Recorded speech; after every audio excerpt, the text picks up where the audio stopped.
Hello everyone, and welcome back to another video about grade 9 math. In this video we're going to learn about the interquartile range and how to use that to find outliers in our dataset.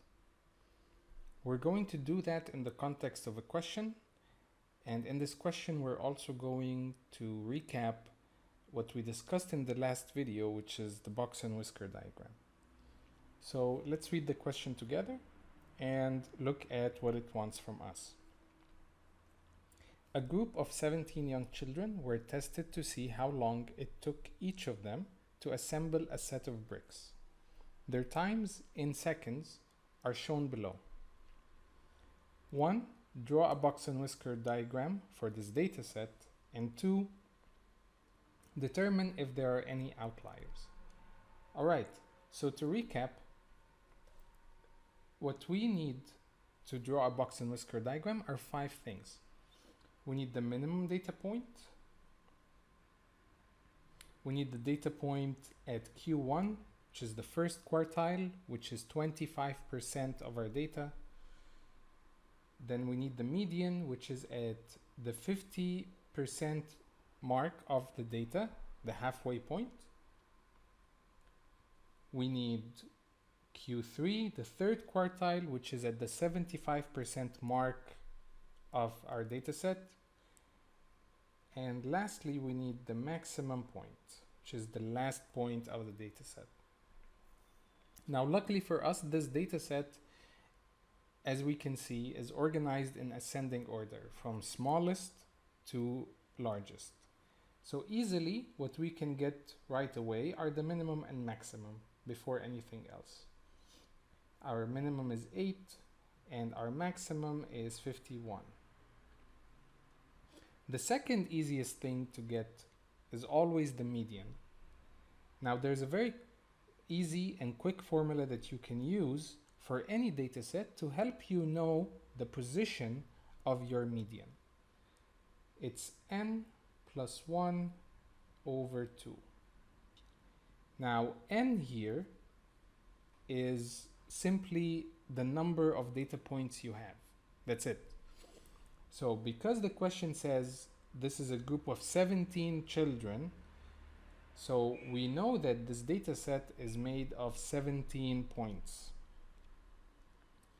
So to find the median, we do 17 plus 1 over 2, which is 18 over 2, which is 9. So it's the 9th position. The median is at the 9th position of the dataset. So we'll count 1, 2, 3, 4, 5, 6, 7, 8, 9. That's it. So our median for this dataset is 28.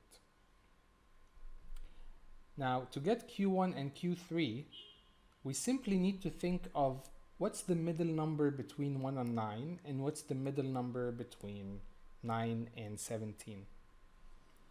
And if you're not sure, you do the same thing again. You add both numbers. So add 9 plus 1 and divide it by 2. It gives you the number in the middle. 9 plus 1 over 2 is 10 over 2, which is 5. So it's the 5th position. So count 1, 2, 3, 4, 5. So it's 24.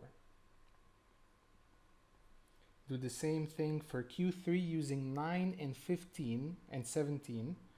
So 9 plus 17 is 28. No, it's 26 over 2. So it's 13. It's the 13th position. So I'll start just counting from 9 because I know this is the 9th position here at the median. So 9, 10, 11, 12, 13. So my median is, my Q3 is 32. All right. And if you remember from the last video, we're just going to draw 5 lines first. The first is the minimum, and it's 8. We'll draw a second line for Q1, which is 24. A third line for the median, which is 28. A fourth line for Q3, which is 32, and a final line for the maximum, which is 51. And then what you want to do next is from the minimum, the center of the line, draw a line horizontally to Q1. Do the same thing from the maximum to Q3, and then from Q1 to Q3, draw two lines at the top and the bottom that connect them. And that's your box and whisker diagram done. So part 1 is done. Now let's go to part 2, which is new. To find outliers, we're using two things. We're using our Q1 and Q3, and we're using something called the interquartile range, which in short we write as IQR.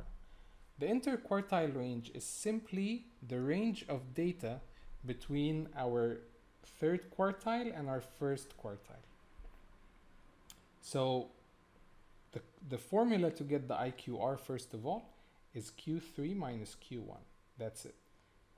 So Q3 minus Q1 is 32 minus 24, which is 8. Okay, now the next thing we're going to do is we're going to use Q1, Q3, and the IQR to find two boundaries. One is a lower boundary, and one is an upper boundary.